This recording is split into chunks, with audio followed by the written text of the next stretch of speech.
नमस्कार। सुनिए जरा, मैं आपका स्वागत है। मेरा नाम है रोहित दुबे और मैं आपको सुनाने जा रहा हूँ मनोहर श्याम जोशी द्वारा लिखी कसब का अगला अध्याय, पृष्ठ संख्या 67 से आगे।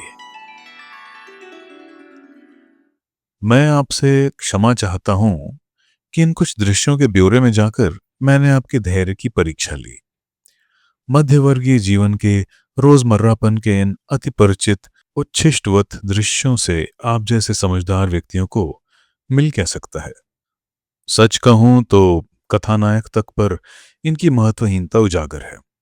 नितांत फिल्मी दृश्य, और ऐसे भी नहीं कि किसी कलात्मक फिल्म की शोभा बढ़ा सकें।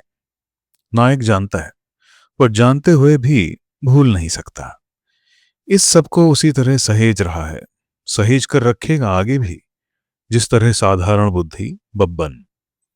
बब्बन के सीमित कस्बा जीवन के मानकों के अनुसार यह एक स्मरणीय घटना हो सकती है।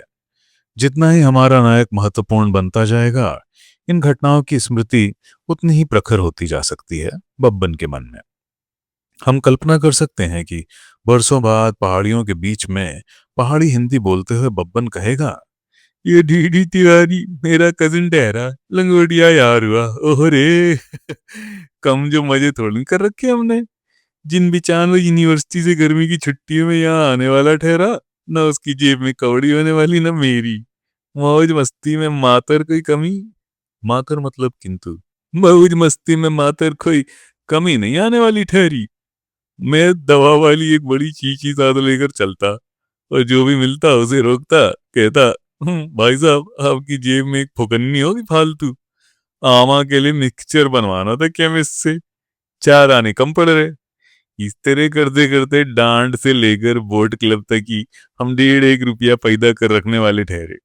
54वीं क्लास से ऊपर बैठने का सवाल ही नहीं उठने वाला हुआ। रिड्स में बुकिंग काउंटर के पीछे जरा सी जगह थी 54वीं क्लास की सीध में ऊपर को, वो हमारा बॉक्स कहलाने वाला ठहरा। चंदे से सिनेमा ही नहीं, चाय पानी सिगरेट भी हो जाने वाला हुआ। सिगरेट में कभी कभी क्या करने वाले ठहरे कि हाल में अगर बगल वाला गोल्ड फ्लेक कैप्स्टन जैसी बढ़िया सिगरेट पी रहा हुआ तो उसके सुलगाते ही हम कैंची कवेंडर मुंह में लगा लेने वाले हुए, सुलगाने को उसकी सिगरेट लेने वाले हुए और सुलगा कर उसकी अपने पास रखने वाले हुए, अपनी उसको थमा देने वाले हुए। कम जो क्या की ठहरी हमने शरारतें। डीडी से मेरी आखिरी मुलाकात हुई 54 में, सुधा दी के ब्याह में आया था। एक घपला जैसा कर बैठा यहाँ, कोई खास बात नहीं, बचपना, इश्क, मोहब्बत। वैसे में एक दिन अत्तर पी गया मेरे साथ, कहा। अंदाजा उसको हुआ नहीं अत्तर का, चढ़ गई तो कहते जाए मैं मर रहा हूं बल। मैं उसे ले गया चुंगी वाली दुकान में, लस्सी पिलाने की कोशिश में। लंबा लेट गया मेरा यार, सारी लस्सी अपने पर ढाल ली मतलब उड़ेल दी। एक और ही किस्म का इंसान हुआ वह, डीडी द मोडी कहने वाले हुए हम। लेकिन वह डीडी जो इन पर्वतों और पर्वतवासियों की कैद से दूर चला गया है, जिसकी महत्वाकांक्षा उसे इनसे अधिकाधिक दूर ले जाने के लिए प्रतिबद्ध है, इन दृश्यों को क्यों सहेज रहा है, कुछ समझ में नहीं आता। क्या इसलिए कि हम जो भी होते हैं कुल मिलाकर वही उतना ही होते हैं जो हमारे पैतृक गुणसूत्र, पारिवारिक संस्कार और प्रारंभिक अनुभव हमें बना देते हैं। उसके बाद जो भी होता है जीवन चरित नहीं, मात्र जीवन व्रत होता है। जो पहला और प्रायः असंभव सा हम करते हैं प्यार, वही मर्मांतक रूप से अंतिम भी होता है। खतरनाक है यह विचारधारा। इससे हम एक विचित्र निष्कर्ष पर पहुंच सकते हैं कि अपना बचपन और अपनी किशोरावस्था बिता लेने तथा यौवन की पहली उठान में पहला प्यार कर लेने के बाद हम चुक जाते हैं। तब से लेकर 4 स्वजनों द्वारा विधिवत अर्थी उठाए जाने तक हम स्वयं अपनी लाश कंधे पर उठाए घूमते हैं। नियति लिखती है हमारी पहली कविता और जीवन भर हम उसका ही संशोधन किए जाते हैं। और जिस बेला सदा के लिए बंद करते हैं आंखें, उस बेला परिशोधित नहीं, वही अनगढ़ कविता नाच रही होती है हमारे स्नायु पथों पर। नितांत भावुक हैं ये स्थापनाएं, सर्वथा अग्राह्य हैं हमारे नागर आधुनिक और परिष्कृत मानस को। परमात्मा की है ये पटकथा, ऐसा कहकर नायक विवशता व्यक्त करता है अपनी।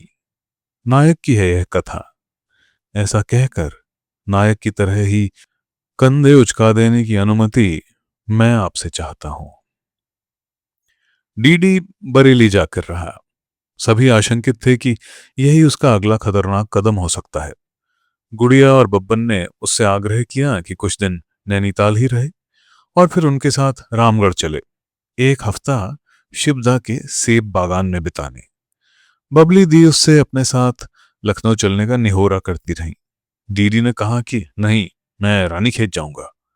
तब गुड़िया ने कहा कि मैं भी तेरे साथ चलूंगी, वहां मेरी एक सहेली है। डीडी को अब यह कहना पड़ा कि रानीखेत जाने का इरादा बदल दिया है, गंगोली हाट जाऊंगा पूजा करने। इस पर बबली दी ने उससे अनुरोध किया कि अपने साथ मैंजू को भी ले जाए। मैंजू अर्थात मामी। मैंजू को भी ले जाए, पुण्य होगा। बुढ़िया की बहुत दिन से इच्छा हो रही है गंगोली हाट जाने की। वह जाकर मैंजू को बता भी आई। अब डीडी को कहना पड़ा कि सीधा गंगोली हाट नहीं जा रहा हूं, ट्रेकिंग करूंगा। बब्बन ने कहा कि पैदल घुमक्कड़ी में अल्मोड़ा तक मैं भी साथ रहूंगा। डीडी ने घुमक्कड़ी का इरादा बदल दिया। उसने घोषणा की कि तुरंत बंबई जाना है। गनीमत की किसी ने उसके साथ बंबई या दिल्ली चलने की बात नहीं की। इतना जरूर हुआ कि चिर शंकालु बब्बन टिकट खिड़की पर साथ आकर रहा और डीडी को दिल्ली तक का टिकट लेना ही पड़ा। यह प्रथा है नवयुवकों में कि जो भी पहाड़ छोड़कर जाता है मैदानों की ओर, वह पीछे छूट जाते अपने साथियों को चुंगी देकर जाता है। आने वाला टोल नगर पालिका स्वागत करने का लेती है और जाने वाला टोल युवा मंडली विदा करने का। डीडी ने, जिसे दिल्ली नहीं बरेली जाना है, दिल्ली तक के टिकट में व्यय हुई राशि भी मन ही मन इस चुंगी में जोड़ ली। दिल्ली की बस से डीडी रामपुर उतर गया, वहां से बरेली गया और छावनी में खोज खाज कर कर्नल शास्त्री की कोठी पर जा पहुंचा। कर्नल साहब डीडी की हिमाकत देखकर स्तब्ध हो गए। डीडी की भेजी पर्ची के टुकड़े टुकड़े करके उन्होंने बैटमैन से कहा कि उस लड़के को धक्के मार मार कर निकाल दो। फिर अपने आदेश में उन्होंने संशोधन किया, तुम रहने दो, हम जाकर मारेंगे धक्के। लेकिन कर्नल शास्त्री को मिसेस गौरी, उन्हें नाज है अपने नाम के बंगालीपन पर कि साधारण कुमाऊनी औरतों की तरह गौरा नहीं कहलाती। हाँ तो, लेकिन कर्नल शास्त्री को मिसेस गौरी शास्त्री ने रोका। वह अपने अपेक्षाकृत निकट किंतु निर्धन मौसिया ससुर के यहाँ विवाह में नहीं गई थीं, क्योंकि उन्हें अपने दूर के रिश्ते फूफा यानी कि जज साहब की बेटी के ब्याह में जाना था। लेकिन वह इस बीच सुन चुकी थी कि नैनीताल वाले विवाह में बेबी के प्रसंग में क्या हुआ। मिसेस शास्त्री ने कर्नल साहब को सुझाव दिया कि कार्तिक डार्लिंग, तुम भीतर चले जाओ and let me handle this boy. Batman ने आकर बताया कि साहब तो बिजी हैं, मेम साहब ने आपको याद किया है। डीडी ने थोड़ी राहत महसूस की। वह गाली गलौज और हाथापाई का सामना करने की मनस्थिति में था नहीं। लेकिन गौरी शास्त्री की एक झलक देखकर ही उसे प्रतीति हो गई कि इससे तो अच्छा होता कर्नल जोशी टकराते। गौरी सिर से पांव तक आभिजात्य की प्रतिमा निकली और आभिजात्य की उपस्थिति मात्र मध्यवर्गीय मन के लिए किसी भी गाली, किसी भी प्रहार से अधिक हीन भावनाप्रद होती है। गौरी के पहरावे सिंगार की हर वस्तु घोषित कर रही थी कि मैं जितनी सादी हूं उतनी ही महंगी भी, और गौरी का शरीर यह घोषित कर रहा था कि मैं इस पहरावे सिंगार अलंकार की ऊबे होने की हद तक आदी हूं। मिसेस शास्त्री ने मुस्कुराकर और हाथ जोड़कर डीडी का अभिवादन किया और खुरदरेपन से अपरिचित अपनी उंगलियों से एक सोफे की ओर इशारा किया कि बैठ जाओ। डीडी समझता था कि मिसेस शास्त्री अंग्रेजी में बोलेंगी या फिर साफ सुथरी हिंदी में। डीडी का मध्यवर्गीय मन आभिजात्य की कल्पना करते हुए नवधनाढ़ता तक ही जो पहुंच पाता था। मिसेस शास्त्री ने किंतु खांटी कुमाऊनी में वार्तालाप किया। उनका उच्चारण निर्दोष था और लहजा वैसा जिसे बब्बन जैसे मस्खरे फुरफुरैंट कहते हैं। यह लहजा सुनने वाले को बता देता है कि बोलने वाला उनका वंशज है, जो राजाओं के दीवान रहे, अंग्रेजों के जज प्रशासक। इतने निर्मम ढंग से औपचारिक और इतने औपचारिक ढंग से आत्मीय है यह प्रशासकीय लहजा कि मध्यवर्गीय कान को गोरे साहब की अंग्रेजी से भी अधिक अपमानजनक मालूम होता है। गौरी अनुमति चाहती है देवदत्त से कि उसे देबिया कहें। डीडी कहना उन्हें बहुत फूहड़ मालूम होता है। वह जानना चाहती हैं देबिया से, नैनीताल में सब कुशल से तो हैं? रास्ते में कोई तकलीफ तो नहीं हुई? बरेली कितने दिन ठहरने का विचार है? सामान कहाँ से है? वह चाय पीना चाहेगा या शरबत? डीडी से अपने देबिया अवतार में यही कहते बनता है कि मेरा यहाँ ठहरने का कोई विचार नहीं है। मुझे आज ही दिल्ली जाना है और वहां से सीधे बंबई। एक मित्र से मिलने के लिए बरेली रुक गया था। दया की एक ऑटोग्राफ बुक मेरे पास रह गई थी। सोचा लौटा दूं। आप लोगों से भेंट भांट हो जाएगी इसी बहाने। भेंट भांट मतलब मुलाकात। गौरी ने ऑटोग्राफ बुक सधन्यवाद ग्रहण की और मेज पर रख दी। उसे उलट पुलट कर देखने की कोई आवश्यकता नहीं समझी। गौरी ने टिप्पणी की कि देविया ने आकर अच्छा ही किया। इसी तरह मिलते जुलते रहने से अपने परायों का पता चलता है। गौरी ने फिर जानना चाहा कि देबिया क्या पीना चाहेगा। क्या चाय और शरबत के विषय में उसके उत्साह की कमी इस ओर इंगित कर रही है कि वह कुछ और पीना चाहेगा? क्या उसके लिए बियर मंगवाई जाए? देबिया को कहना पड़ा, चाय पी लूंगा। देबिया को चाय पिलाई गई। देबिया से साहित्य और सिनेमा के बारे में आमतौर से और देबिया के साहित्यिक सिनेमाई करियर के बारे में खास तौर से ऐसी बातचीत की गई जो अति जिज्ञासा से अछूती थी। देबिया को बताया गया कि रात बाहर खाना है, वरना उसे भोजन के लिए आमंत्रित किया जाता। चाय खत्म हो चुकी थी। गौरी ने सोफे के हत्थों पर दबाव डालते हुए कहा, अच्छा किया आ गया, फिर कभी बरेली आए तो जरूर मिलना। डीडी ने आखिरी क्षण में साहस बटोरा, मैं बेबी से मिलना चाहता था। वो इस समय नहीं है। देबिया विदा लेता है। गौरी आग्रहपूर्वक गेट तक छोड़ने आती हैं। गेट पर ठिठक कर डीडी पूछता है, क्या सचमुच? सचमुच क्या? बेबी घर में नहीं है? किसी को उसके घर जाकर झूठा कहना शिष्टाचार नहीं। गौरी का सर कतई कठोर नहीं है। माफ कीजिएगा, मेरा मतलब वह नहीं था। डीडी कहता है और नजर बंगले की छत की ओर उठाता है, जहां बेबी खड़ी हुई है। गौरी गेट बंद कर देती हैं, नमस्कार करती हैं। नायक हाथ जोड़ देता है। वहां छत पर नायिका भी, अति नाटकीयता से। नायक जानता है कि अब उसे इसी बंगले की परिक्रमा करते रहना होगा।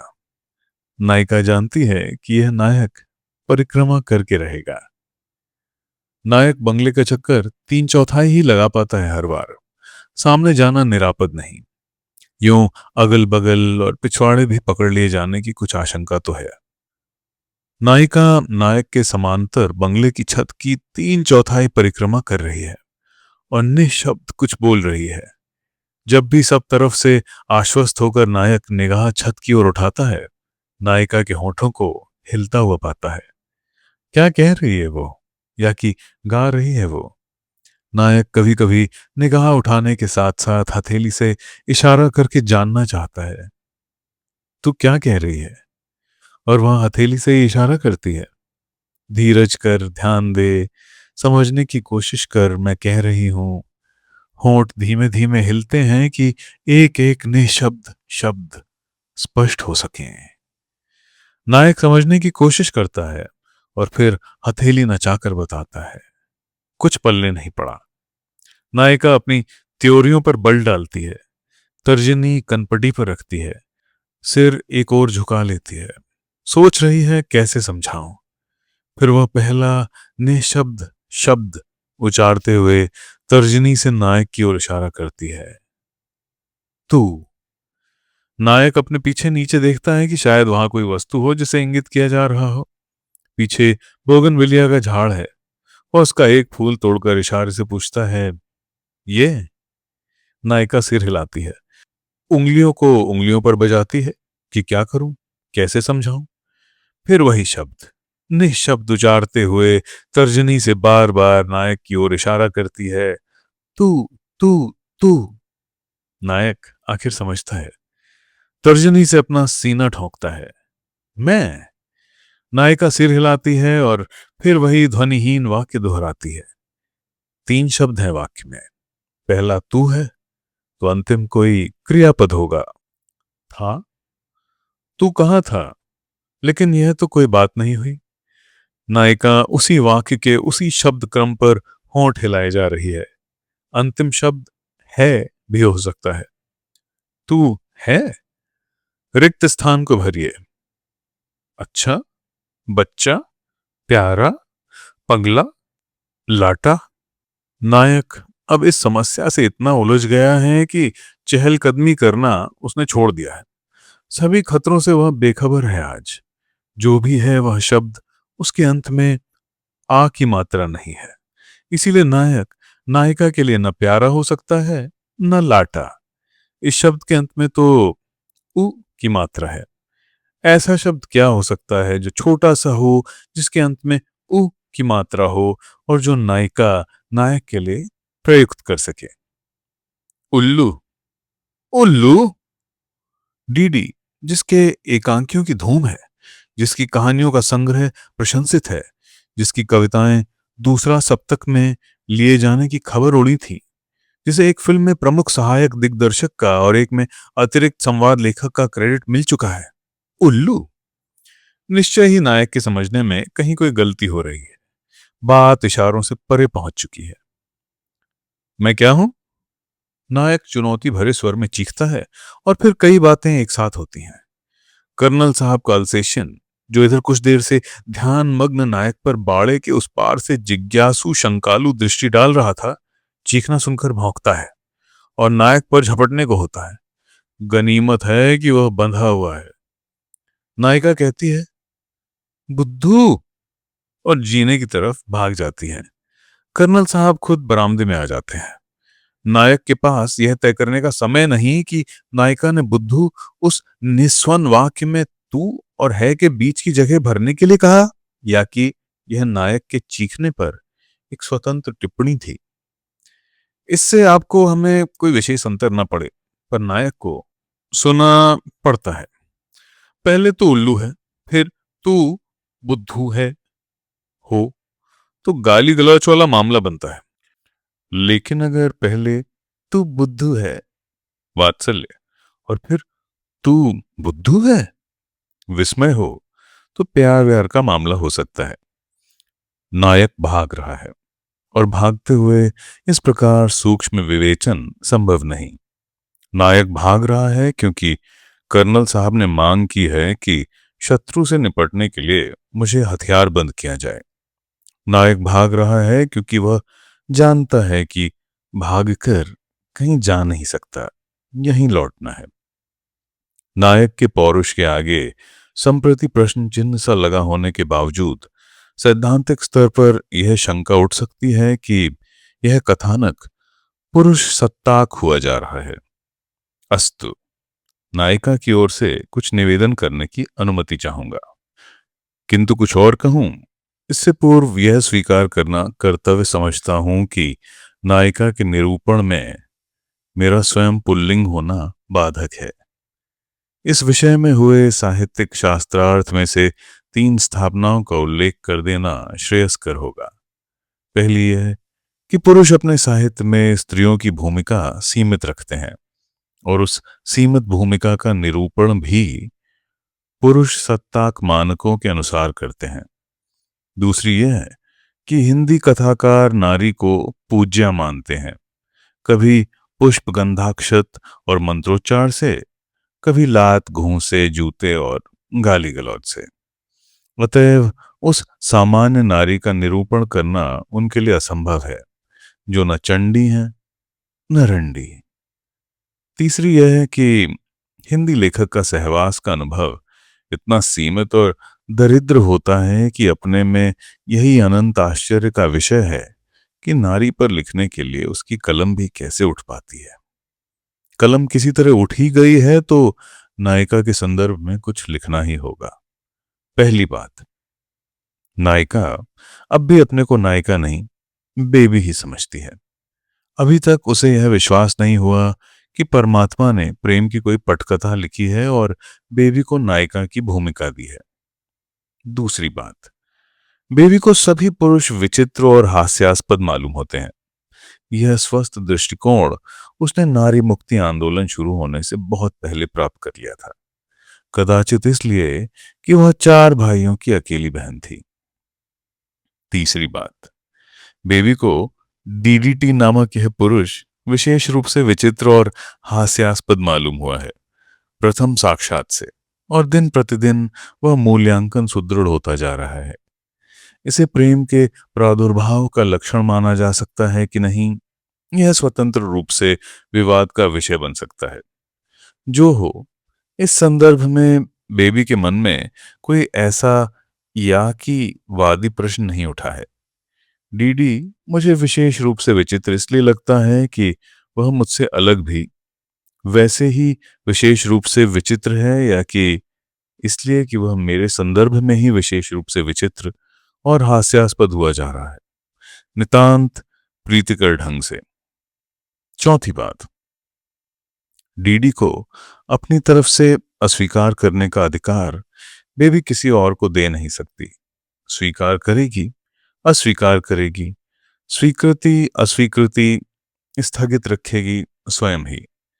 इसीलिए उसे कर्नल साहब का इस मामले में हस्तक्षेप नितांत आपत्तिजनक मालूम हुआ है।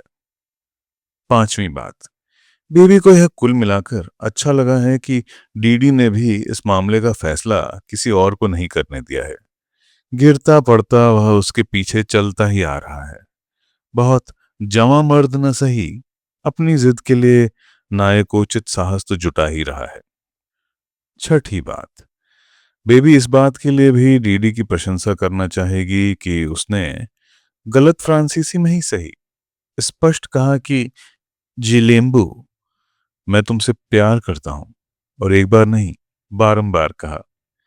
और लड़कों की तरह वह भेल जेब यानी हिप पॉकेट से जेबी कंघी निकालकर बाल संवारने में, या टाई अथवा मफलर को ठीक से जमाने में, या एक दूसरे से लिपट चिपट कर हाय जालिम मारका फब्तियां कसने में, या अपनी मर्दानगी की, मैंने साले को 2 दिए हाथ खींच के, डींग मारने में ही व्यस्त नहीं रहा। और लड़कों की तरह उसने नहीं चाहा कि मैं आकर्षित हूं, मैं कोई बेवकूफी की बात कहूं, या उधार मांगे नोट्स के बीच में पत्र लिख कर रख दूं। आकर्षित यह खुद हुआ है, बेवकूफी की बातें भी इसी ने कही हैं। जिज्ञासा हो सकती है कि क्या बेबी, भले ही वो संप्रति नायिका बनने को प्रस्तुत ना हो, नायक के विषय में किसी प्रकार की भी कल्पना इस बीच एकांत क्षणों में करती रही है। इसका उत्तर है हां, किंतु इस हां को ले उड़ना बहुत उचित ना होगा। स्थिति यह है कि बेबी एकांत क्षणों में इतना ही सोचती रही है कि डीडी को खतरनाक खिलंदड़ी और शरारतों में अपना साझीदार बनाकर देखूं, बहुत मजा आएगा। शरारत का मजा और डीडी की प्रतिक्रिया का मजा। उदाहरण के लिए डीडी से कहा जा सकता है, चलो रात को किसी के बाड़े से ककड़ियां चुराएं। ककड़ियां चुराने की शरारत फितना किस्म के लड़के तो करते हैं, और सो भी गिरोह में। लड़कियों का ऐसी शरारत से कोई संबंध नहीं होता। एक लड़की की संगत में एक लड़की की प्रेरणा पर डीडी ककड़ी चोर की भूमिका का निर्वाह कैसे करेगा, इसकी कल्पना बहुत सुखद मालूम होती रही है बेबी को। इसी तरह उसने यह भी सोचा है कि डीडी को लेकर मथुरा सदन जाए, जिसके मालिक मैदान में बस गए हैं, जो सरकार ने किराए पर लेकर एक देश वाली अफसर को इस वर्ष दे रखा है, और जहां खूबानी बहुत बड़ी और मीठी फलती है। डीडी की जिम्मेदारी यह हो कि वह बिना किसी से पूछे ताछे दिन दहाड़े खूबनियां तोड़कर बेबी को देता जाए। जब टोका टोकी डांट डपट हो तो कथाकार डीडी पूरे आश्वासन से इस आशय की कहानी गढ़कर सुनाए कि बेबी की वृद्धा नानी जो इस कोठी को बनवाने वाले मथुरा दत्त जोशी की सगी बहन है, विक्षिप्त सी हो गई हैं और उन्होंने घर में सवेरे से तूफान मचा रखा है कि अपने भाई के घर की खूबनियां खाऊंगी। जाओ, मथुरादा से मांग लाओ। उनको बाजार से लाकर खूबनियां दी गईं, लेकिन उन्होंने उठाकर फेंक दी। यहाँ की खूबनियां वह खूब पहचानती हैं, प्रतिवर्ष खाती जो रही हैं। ये दो उदाहरण मेरे विचार से पर्याप्त होंगे। अतिरिक्त उदाहरण बेबी की उर्वर मेधा का ही अतिरिक्त साक्ष्य प्रस्तुत कर सकते हैं। इनमें हमारे इस मूलभूत प्रश्न का उत्तर नहीं मिल पाता कि क्या बेबी को किसी सीमित अथवा विशिष्ट अर्थ में ही सही डीडी से प्यार हो गया है। इस प्रश्न का सकारात्मक और नकारात्मक दोनों प्रकार का उत्तर सूझता है। पक्ष विपक्ष में काफी कुछ कहने की संभावना है, किंतु मुझे भय है कि उस स्थिति में मैं बहुत विरल और बिखरा हुआ लेखन करने का दोषी ठहरूंगा। अस्तु, कथा वस्तु पर ध्यान देना समीचीन होगा।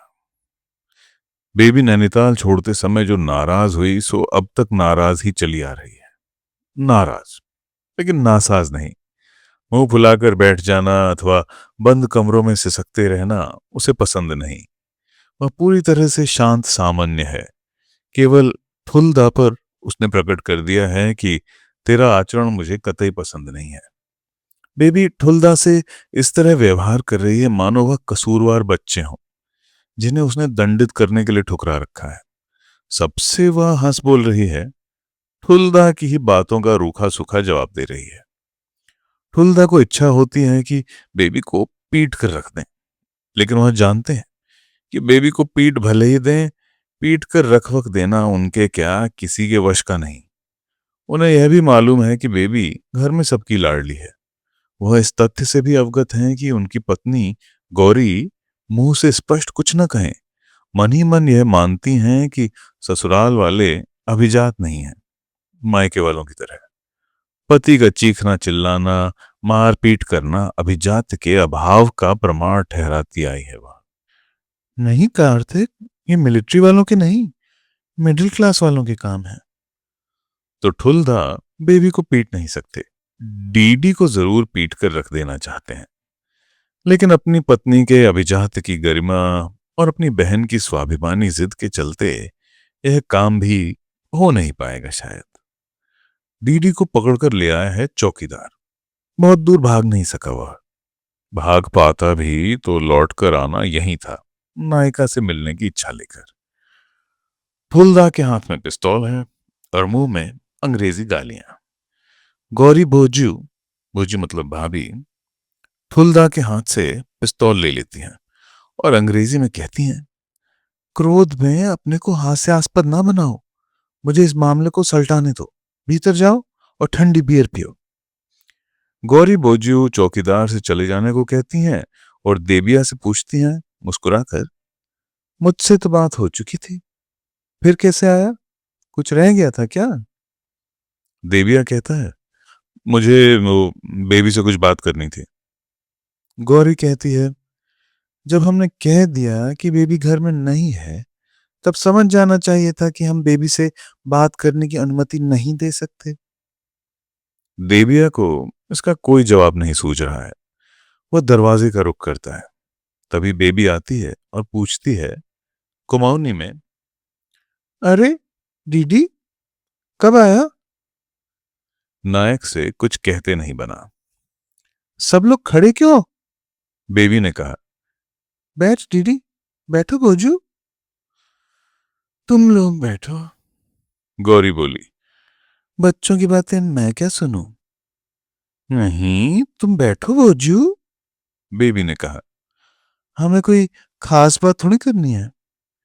बेबी आराम से बैठ गई, गौरी भी। डीडी सकुचाया हुआ सा सोफे पर अपना न्यूनतम भार डालकर बैठा कि आवश्यक हो तो तुरंत उठकर चला जाए। और क्या हो रहे? बेबी मुस्कुराकर पूछती है। क्या हाल है तुम्हारे? बदस्तूर। बरेली कैसे आया? कोई खास बात?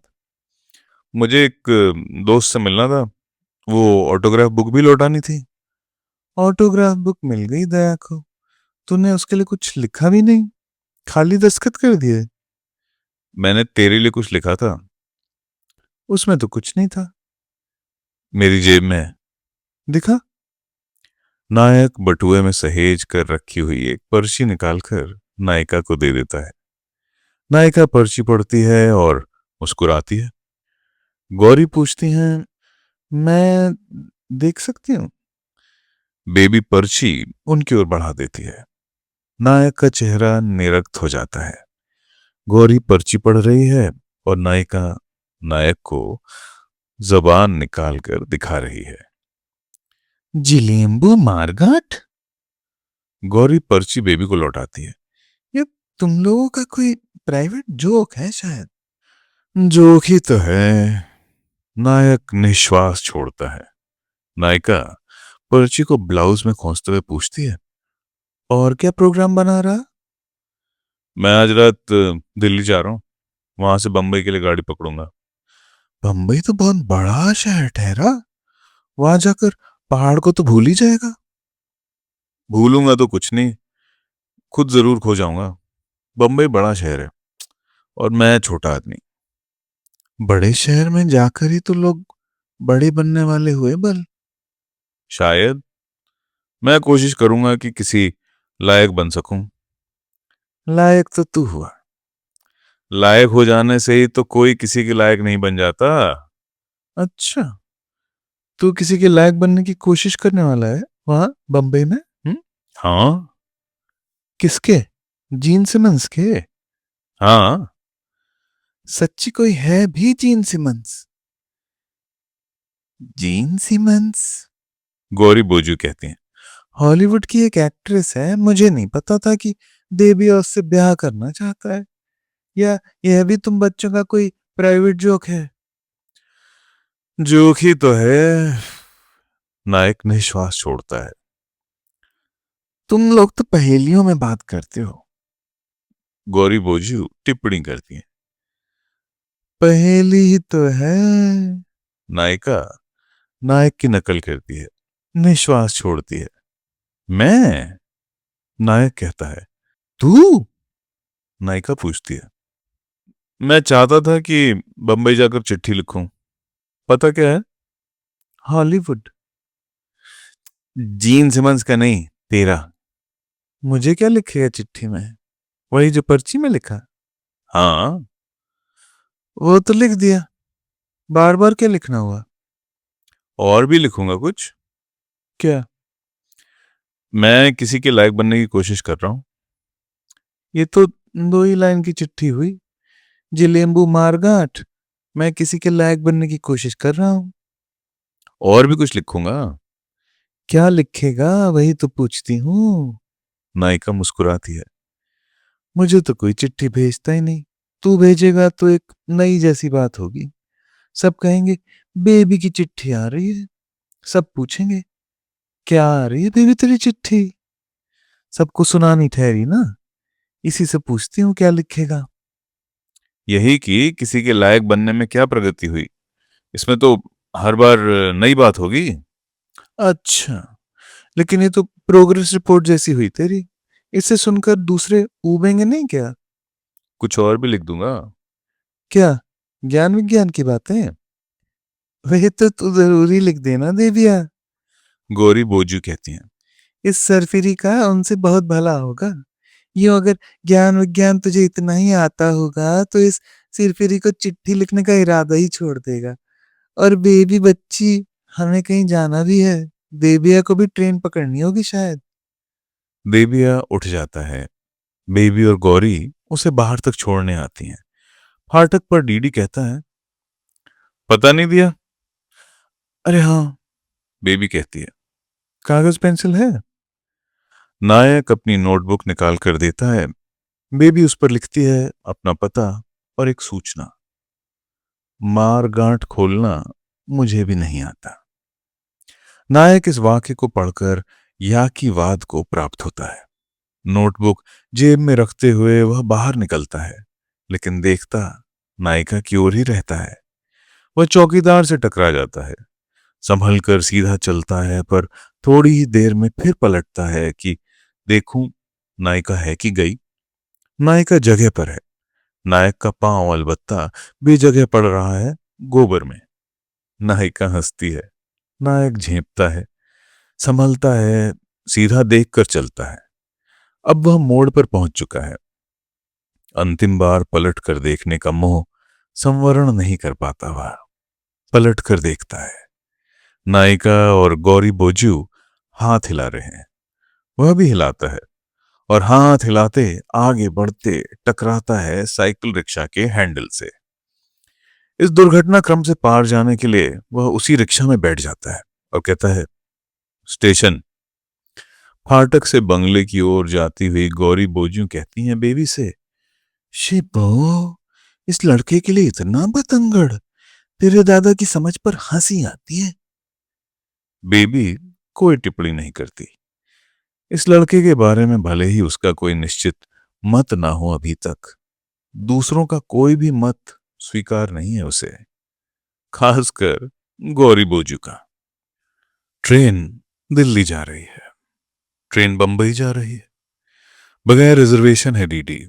सीट पर नहीं, अपने ही सामान पर बैठा हुआ है वह, दरवाजे के पास, खिड़की के बाहर झांकते हुए। सैरे दौड़ते हुए आते हैं उससे मिलने। दौड़ते हुए पीछे छोड़ जाता है वह सैरों को। उसकी एक मंजिल है, जो मंजिल नहीं है, पड़ाव है। वह बंबई जा रहा है, घर नहीं। नायक का मानस एक विचित्र सी अवधारणा में लीन है। वर्षों वर्षों बैठा रहूंगा मैं इसी तरह इस गाड़ी में जिसका नाम आकांक्षा है। वर्षों वर्षों अपनी ही पोटली पर, मैले फर्श पर, दुखते कूल्हों, सो जाती टांगों पर बैठा रहूंगा मैं। संघर्ष का टिकट मेरे पास होगा, सुविधा का रिजर्वेशन नहीं। बदलती रहेगी गति गाड़ी की, बदलते रहेंगे दौड़ते आते पर पीछे छूट जाते सहरे। बदलती रहेगी मनस्थिति मेरी। उतरूंगा मैं इस गाड़ी से उन मंजिलों पर जो मंजिलें नहीं, पड़ाव होती हैं। फिर पकड़ूंगा मैं इस गाड़ी को, क्योंकि घुमक्कड़ अन्वेषक है मेरा संकल्प, और वह देखकर रहेगा नियति का सारा भूगोल। जहां से शुरू होता है, क्या वहीं नहीं खत्म होता होगा अपना अपना भूगोल? नायक पूछता है गाड़ी के धचकोलों से, क्या यह गाड़ी ऐसे चक्रपथ पर नहीं चलती कि रातें ऊँघती आंखों में काटता मैं मुसाफिर तमाम उन मंजिलों पर उतर चुकने के बाद, जो मंजिलें नहीं पड़ाव होती हैं, किसी बसंती सुबह तड़के जागूंगा और देखूंगा खिड़की से बाहर शीतल निर्मल प्रकाश में आकार लेते उन सैरों को जिनकी गोद में बसा है मेरा घर। नायक पूछता है, संवाद में संलग्न पहियों पटरियों से, क्या घर से शुरू हुई यह यात्रा घर पर ही नहीं खत्म होगी? और क्या बहुत अधिक बड़ी, बहुत अधिक भारी न होगी वह पोटली जिसे लेकर मैं उतरूंगा, उस पोटली की अपेक्षा जिसे लेकर मैं चढ़ा था इस मुद्रिका रेलगाड़ी पर? नायक पूछता है पटरियों के समांतर चलते चढ़ते गिरते तारों से। भावुकता के प्रभाव में नायक करता रहा है यह किशोर चिंतन, किंतु यथार्थ का आग्रह अब उसके सामने प्रस्तुत कर रहा है एक छोटा सा तीखा सवाल। और सब तो ठीक है, पर तेरा घर कहाँ है? मेरा घर? नायक जूझता है इस समस्या से। मेरा घर। मात्र प्रश्न दोहराते चलने से उत्तर नहीं मिल जाता। उत्तर की प्रतीक्षा उदास कर रही है नायक को। कुछ अधिक बढ़ जा रही है यह उदासी इसी ट्रेन से दूसरे लोगों को अपने अपने घर पर उतरते देखकर। उठो मुन्नू, मिथिलेश, बब्बी, उठो, घर आ गया। एक आदमी होल्डाल समेटते हुए अपने बच्चों को हिलाता है और नायक फिर दोहराता है वही प्रश्न, मेरा घर? उस बीच के स्टेशन पर उतरकर मुंह पर पानी के छींटे मारकर कुल्हड़ की चाय पीकर नायक ने जब सिगरेट सुलगाई, तब उसे सूझा एक धीरोदात्त उत्तर उस विकल प्रश्न का। मेरा घर। उसने कहा अपने से, मेरा घर एक चेहरा है रे।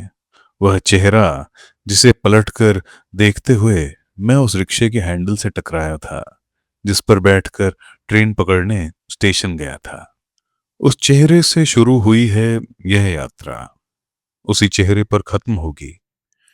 मेरी नियति का विराट भूगोल उस चेहरे से उस चेहरे तक ही फैला हुआ है। अच्छा सा लगा उसे यह उत्तर। चेहरे घर कब से होने लगे, ऐसी शंका करना व्यर्थ होगा नायक से। समाधान है उसके पास। चेहरे क्या नहीं हो सकते रे, क्या नहीं कर सकते। हजार पोत उतरवा देते हैं चेहरे लालसा के अशांत आग्नेय सागर में। किसी छोटे से स्टेशन से किसी अंधेरी रात बैलगाड़ी पर बिठवा देते हैं वे घर से बेघर मरणासन मुसाफिर को। जिनके घर होते हैं उन्हें भी बेघर कर देते हैं चेहरे। उनसे भी कहते हैं मैं ही तेरा घर हूं। तू कहे अगर मैं जीवन भर वह चेहरा गुनता जाऊं और रिक्शा के हैंडलों से टकराता जाऊं, वह भी वह भी उस चेहरे की खातिर कुछ भी। प्रथमे वयसी वर्तमाना नायक के इस भावुक चिंतन और इस शोचनीय भावुकता से विज्ञ पाठकों को निश्चय ही पीड़ा पहुंची होगी। यह सब लिखना स्वयं मेरे लिए कुछ कम पीड़ाप्रद नहीं है। लिखता हूं तो इसलिए कि एक चेहरे से चलकर नानाविध भूखंडों को बींधती दूर यात्रा करती उसी चेहरे पर लौट आने वाली मुद्रिका, गाड़ी का यह बिंब नायक की प्रेम भाषा का एक स्तंभ बन चला। तब बंबई लौटकर भी यह बिंब पूरी तरह उसके मानस पर छाया रहा। बस और लोकल ट्रेन से यात्राएं करते हुए यही उसकी आंखों के आगे नाचता रहा है।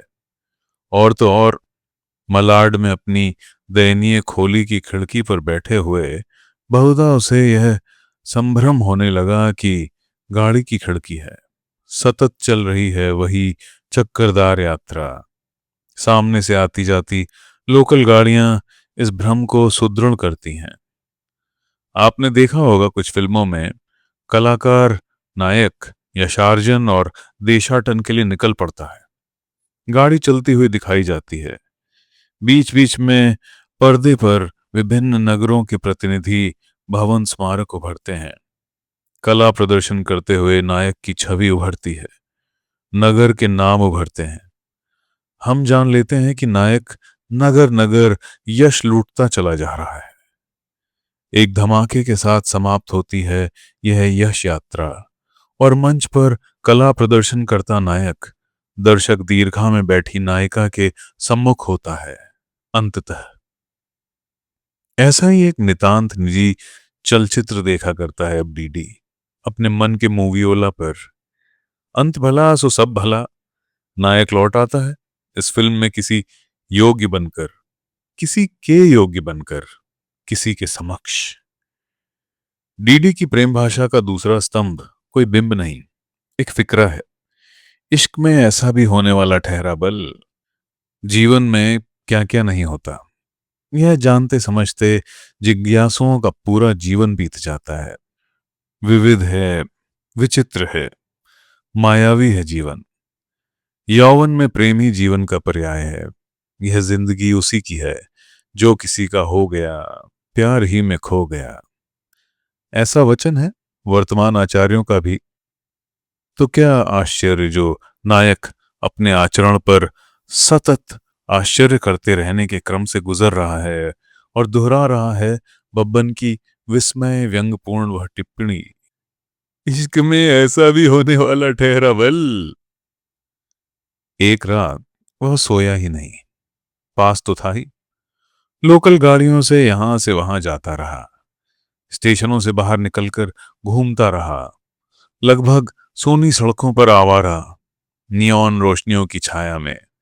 मुफलिस की जवानी, बनिए की किताब आदि की याद दिलाने वाला महताब यद्यपि दृष्टिगोचर नहीं हो रहा था, तथापि वह अपने गमे दिल से आगामी कार्यक्रम के विषय में परामर्श करता रहा।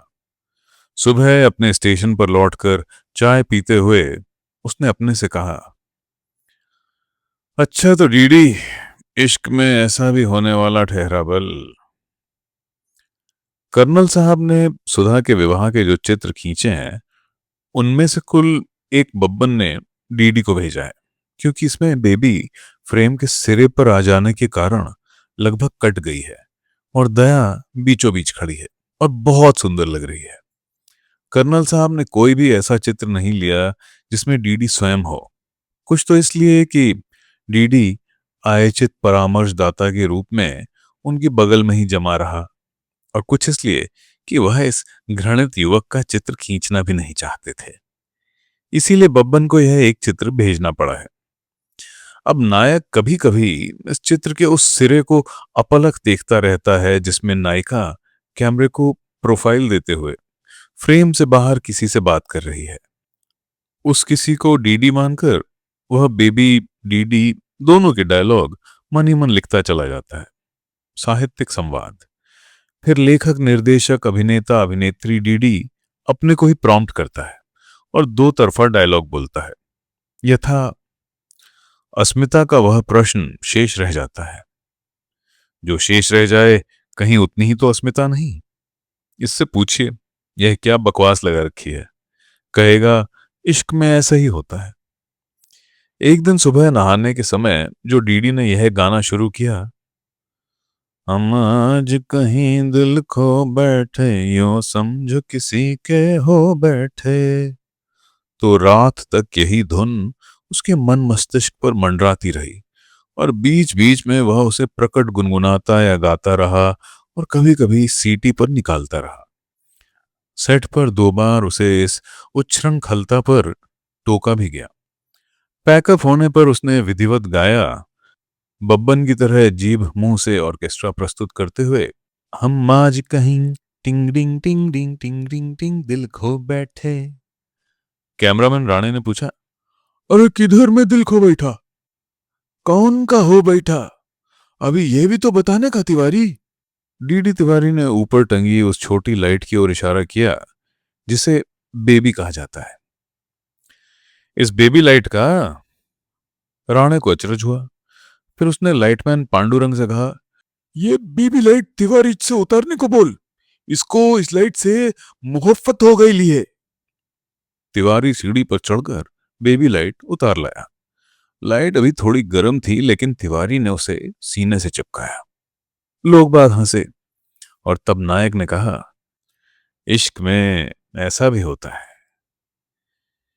इस तरह एक बार जब डीडी अपनी यूनिट के एक अन्य सहायक के साथ जूहू चर्च रोड में रात बिताने गया और वहां एकत्र सिनेमा के मारों में नौटांक के दौरे दौरे के साथ इश्क पर बातचीत चल निकली, तब जाने उस पर क्या भूत सवार हुआ कि बची शराब एक सांस में खत्म करके उसने कांच का गिलास दीवार पर दे मारा। पंजाबी फिल्मों के सहायक डायरेक्टर रह चुके झिंगन ने उसे टोका, ओए ये क्या करता है तू? नायक ने झिंगन का गिलास लेकर खुद गटका और उसी तरह दीवार पर दे मारा। फिर बताया कि इश्क में ऐसा भी होता है।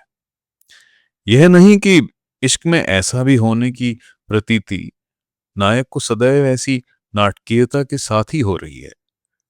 कई छोटे छोटे प्रगीतात्मक से प्रसंगों में भी उसे यही अनुभूति दिन में ना जाने कितनी बार हुई है। इधर वॉश बेसिन में मुंह धोएगा, मुंह धोकर नजर उठाएगा, दर्पण में अपने धुले गीले चेहरे को देखेगा, मुस्कुराएगा और कहेगा अपनी ही आंख मारकर, मुस्कुराता क्यों बे, इश्क में ऐसा भी होता है। भले ही कोई अन्य व्यक्ति, सच पूछे तो स्वयं नायक ही, यह समझ ना पाए कि इस बीच ऐसा क्या हुआ जिसके होने की चर्चा है। कोई पुस्तक पढ़ता होगा, पढ़ते पढ़ते अटक जाएगा किसी सुंदर से शब्द पर, दिया सिलाई की डिब्बी पढ़े जाते पृष्ठ पर रखकर पुस्तक बंद कर देगा, आंखें मूंद लेगा, लाड़ लड़ाएगा उस शब्द से के का और कहेगा इश्क में ऐसा भी होता है। कहीं रेडियो पर मीरा का कोई भजन या गालिब की कोई गजल सुनेगा, आंखें छलछला जाएंगी उसकी।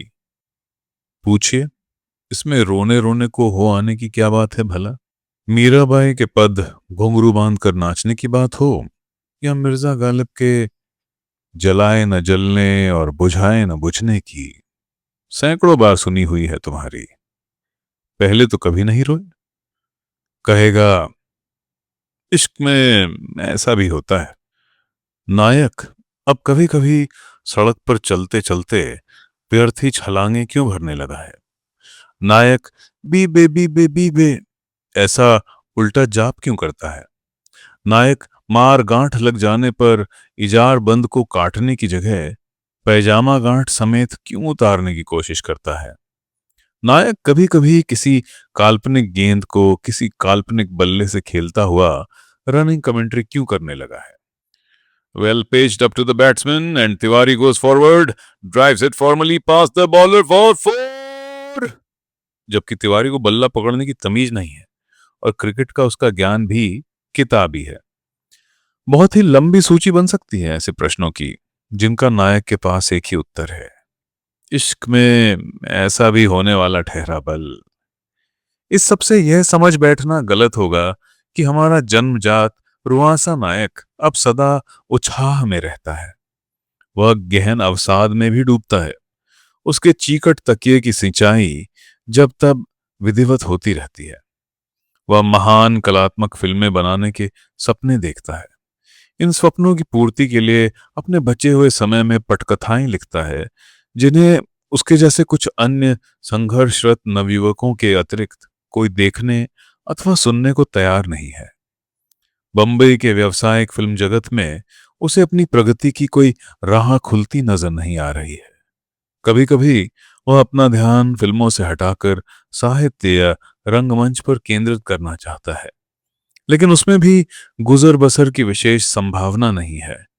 और फिल्मों से जरा भी ध्यान हटाता है तो यहां उसे रूखी सूखी जो भी मिल रही है वह भी हाथ से निकलने लगती है। जब भी वह अपनी आर्थिक विवशताओं का विचार करता है अपने को हर दृष्टि से अयोग्य ही पाता है। न सूरत न शक्ल, केवल ताड़ खजूर की तरह लंबे हो जाने से क्या होता है। गड्ढों में गए ये गाल कभी नहीं भरने वाले हैं।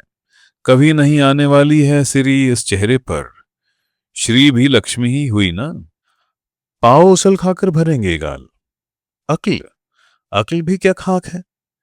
किसने कहा था बीए में हिंदी इंग्लिश और हिस्ट्री लो। किसने कहा था कि रंगमंच पर अपना समय बर्बाद करो।